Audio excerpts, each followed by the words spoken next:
The Duluth model promotes the view that hitting is a conscious strategy by men to assert their dominance over women.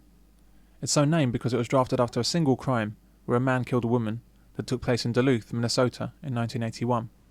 The entire theory is based on this one event, yet it's applied to all men in domestic violence incidents as a model of male behaviour. This is equivalent to taking Margaret Thatcher as a representative model of all women. The Duluth model makes some serious assumptions about men. In particular, it asserts that all men are trained by our culture to subjugate women, and that the battering of women by men is commonplace. At the same time, it's a combined refuge. Isn't that quite rare? Oh, it's very rare, yeah. Yeah. Oh, in fact, originally they, not intentionally, they started mixing the blokes would be in the same house as the women. It's actually going very well.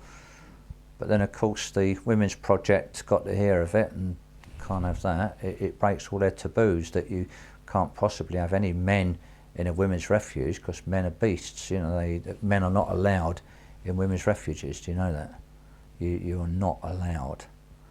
You know, anybody that does any work there, cleaning, gardening, has to be a woman, because being a man, you're just an animal. I find that amazing. You couldn't do that with any other group once again. You couldn't. No men can work in refuges. No men can sit on the board. No men can have anything to do with domestic violence, as far as the feminist movement's concerned. And boys over 12 are very rarely allowed to go into any of the refuges, which is an appalling burden to put on mothers. So why wouldn't boys over the age of 12 be allowed into a refuge? Because they're potentially men. And all men, according to the feminist movement, are batterers and rapists because they are members of the patriarchy. In other words, they are born men, so they are born with the mark of Cain on their foreheads. And this ludicrous political ideology has funded the persecution of men and fathers and boys for the last 30 years, with the full connivance of all the agencies involved, including the government. The Duluth model states that the causes of a man's violence is never related to any problems that he might have, like drugs or previous abuse he has suffered, mental health issues, stress or alcoholism. The sole cause, according to the proponents of this model, are men themselves. Men are the problem. But of course this is unsupportable. For example, most people have their first ever experience of violence at the hands of their mothers. Boy, I will slap the caps off your knees. Because if you have your fill, not touch the ground. No, Mommy.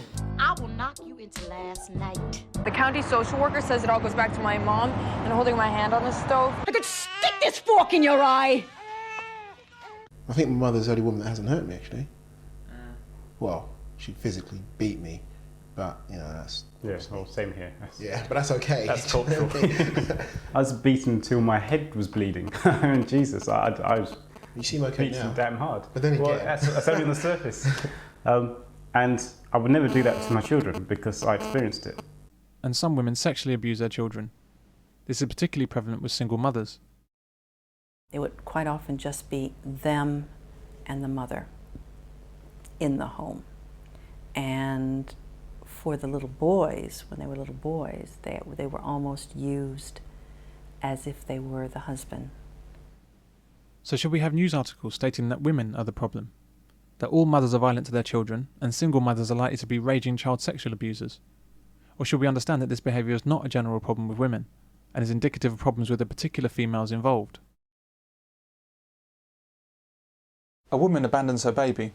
And abandoned at 2 days old, the baby girl discovered in a cardboard box. Anyone abandoning such a tiny, helpless baby must have felt desperately alone and very scared. The police understand that, and they're keen to stress to Becky's mum they want to help her. Most of all, they want to reunite her with her beautiful daughter. A man disciplines his child. A father of two revealed today how he was separated from his family after being spotted by a policeman giving his 3-year-old son a single but hard smack on the bottom. In the 6 months it took for the case to come to court, the man was banned from the family home and allowed no unsupervised contact. So a woman who abandons her baby to die next to rubbish bins on a freezing November day, a woman who actually throws her baby away, should be reunited as soon as possible with the child. All is forgiven.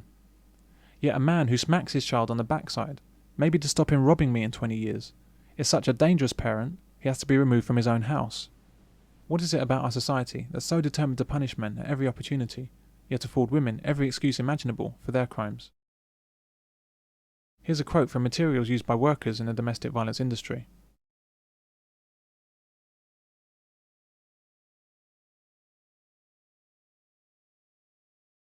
This is not directed at some men, it's directed at all men. It holds no explanation for female violence. Look what I got for our favorite girl. Motherfucker! Oh, Jesus Christ! Fucking bastard! Stephanie, stop! You said you loved me! I do! I hope you die! This reveals the theory's profound bias against men, and therefore its uselessness as a model of domestic violence. So why is it still the model most often referred to by professionals in domestic violence counselling, by charities, and by government? When it came down to domestic abuse, they would then go further and actually say in almost all cases it's violence by men against women, and that the few occasions where it's women against men is so small as to not warrant any sort of comment at all. And in fact, I expect if you press them on that, they will probably say, well, the men were abusers and it was just a woman hitting back. Now, I don't know what drives these women to hate men so much, but when you read stuff like that, where they say in almost all cases, and that all of their literature is absolutely just soaked up with the male is the violent one, the male is the aggressor, the male is the criminal, the woman is not responsible for it. I mean, they almost actually talk about women as if they're some sort of low IQ imbecile. I think that men would tell you they were not taught to dominate women in their families of origin. I think they'd tell you just the opposite, that they were taught to respect, care for and protect women, even at risk to themselves. Men have always been like this. Men are taught and conditioned from their earliest years that one of the worst things you can do is hit a woman. In their entire lives, most men have never hit a woman, even when a woman has hit them. I am a doctor. Prove it. Stitch this, mate. I would say that this is the experience of millions of men in this culture. Oh, now you're gonna leave, you low-life piece of shit! You know what? Here, take your fucking dinner! So how many men do you know that beat their wives or girlfriends? You know, beat them up regularly? Regularly? Yeah, well, let's say regularly. Okay, and then we'll move on, yeah? No, even at all. Yeah, How many? often. I don't know anyone. You don't know anyone? Personally, no. Yeah, you don't know any men that beat their wives or girlfriends? No. Okay, how about you?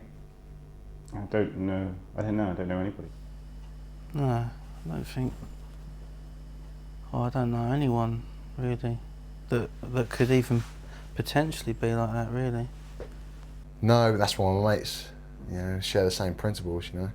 I had a friend whose wife used to get, used to have a hell of a temper on her, and she used to swing from but he used to have to restrain her. But that's all he could do. Again, he feared doing anything else because he could end up, in trouble for defending himself against a crazy wife. Because again, who's going to believe the man? Have you ever hit a woman? No, I don't think so. Always had me to add the cut because I would not smack her back. I would not hit her back purely and simply because she was a woman. He had to restrain her, and she'd have bruises on her wrist where he restrained her once because she was physically beating him and he had a black eye and everything. Have you ever been hit by a woman? Yeah. Was that a slap or a punch? Slaps, punches. I'm not a nasty guy as well, I just don't know why I got hit.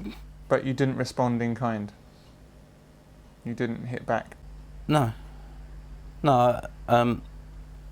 When they were going to hit me multiple times, after the first time I just grabbed their arm to stop them doing it again. Andrew, have you ever been hit by a woman? Yeah. Okay, how did she hit you? She hit me in the arm. With her arm, or what did she hit you with? First it was with her handbag, and then it was with her arm. Why am I laughing? Sorry, I'm being abused. I don't know. I guess it's just, I just wouldn't do it. I think maybe it's guys don't hit girls kind of attitude, isn't it? But the Duluth model ignores this and frames all men as dominators and abusers in waiting. The truth is that these accusations are an insult to men. Men should be offended at the claims that they're commonly violent towards women. Because it's the one you bought me in Brighton. I don't want it now. Don't you hit me!